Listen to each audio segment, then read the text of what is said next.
Here at the NBA.com, this is John Sports for the 29th of June. And look at that. We moved down to 50%, but the 50% was also rising. So it just sort of met in the middle, and it's pretty close to where we had dipped down below. And then, of course, now we're getting the turnaround buy configuration within it. Still have NBI white leading. Magenta is still collapsing, but it was a little bit of a red turnaround now. Orange DOC starting to move lower, but still hasn't reached a level that would suggest turnaround. So at this particular point, it's just a nice little bounce. And of course, we have the action with Iran back and forth, fighting still just as we expected.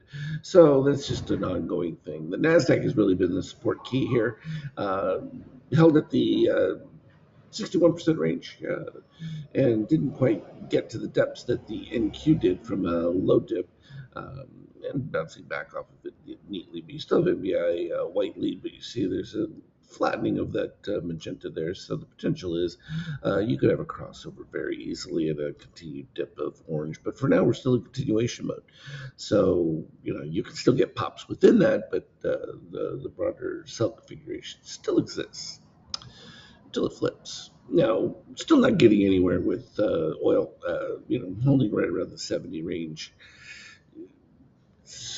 It's a help, sure, but it's not enough to turn things around. And this is going to just mean a lower rate of inflation, but still continued inflation that isn't going to abate.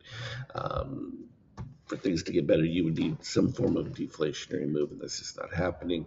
This is all exciting for the euro. They're buying it back up all the way back up to the 114 range, having just been at the 113. So everyone's getting excited about Europe again now that the World Cup is, going to come to a close there, and everyone will be excited to go back to Europe. Of course, they've realized that the rest of the world has air conditioning, and for some reason they don't, and they're a little confused by that because they look at their net zero policies and they realize, well, what are we thinking? It's better to be comfortable in the middle of a heat wave. They're even having fights in France and that stores for air conditioners and stuff. It's ridiculous. But anyway, gold still, in the doldrums. And again, this was about evening out that disparity between the market and gold value and reaching a neutralized point. But you can see we're at the configuration where we could actually start to see a turnaround now. So that's what we'll be looking for. And that would be a key, would be the break of the 23%. So we'll see if it's able to do that. Bitcoin, likewise, barely able to hold to the 60 handle right here, and could break below that continuation. It is also looking at a potential crossover on the DOC with orange dipping, but hasn't quite gotten there yet, and you still don't have the turnaround of the MBI.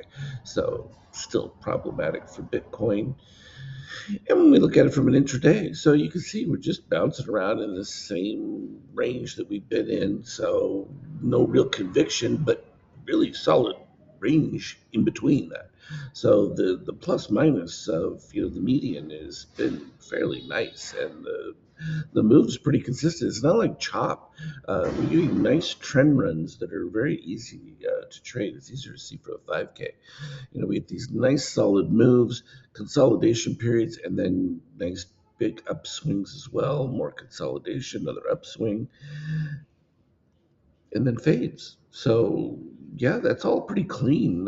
You can have plenty of range. I don't care about that because we see it in the transition and know exactly when to flip. So not problematic at all. In fact, just leads to just a massive amount of points that can be collected when each of these moves is 20, 30 points or more.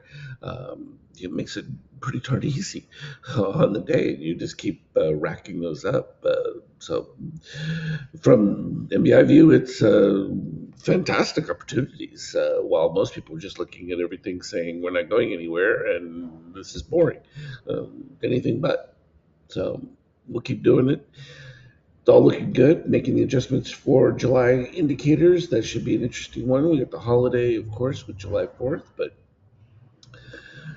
all in all, there's the potential for things to get squared away. We'll just see. It really depends on how situation works out in the Middle East and whether enough oil gets transferred, that things can start to normalize. Is it too late? Of course, midterm elections, that's all going to be the focus here after the fourth holiday of that. And, not looking all that great, you know, unless you really get a dip in oil prices that becomes sudden and dramatic, which I don't know how that happens because uh, this went on way too long and drained too much. So there's that. Anyway, we'll keep following it though. But for now, all looks fairly decent within the broader downturn. We got a slight little up push. We'll see if that's enough to convert things. Anything relevant, I will put on the team chat. Have a good one. Trade well.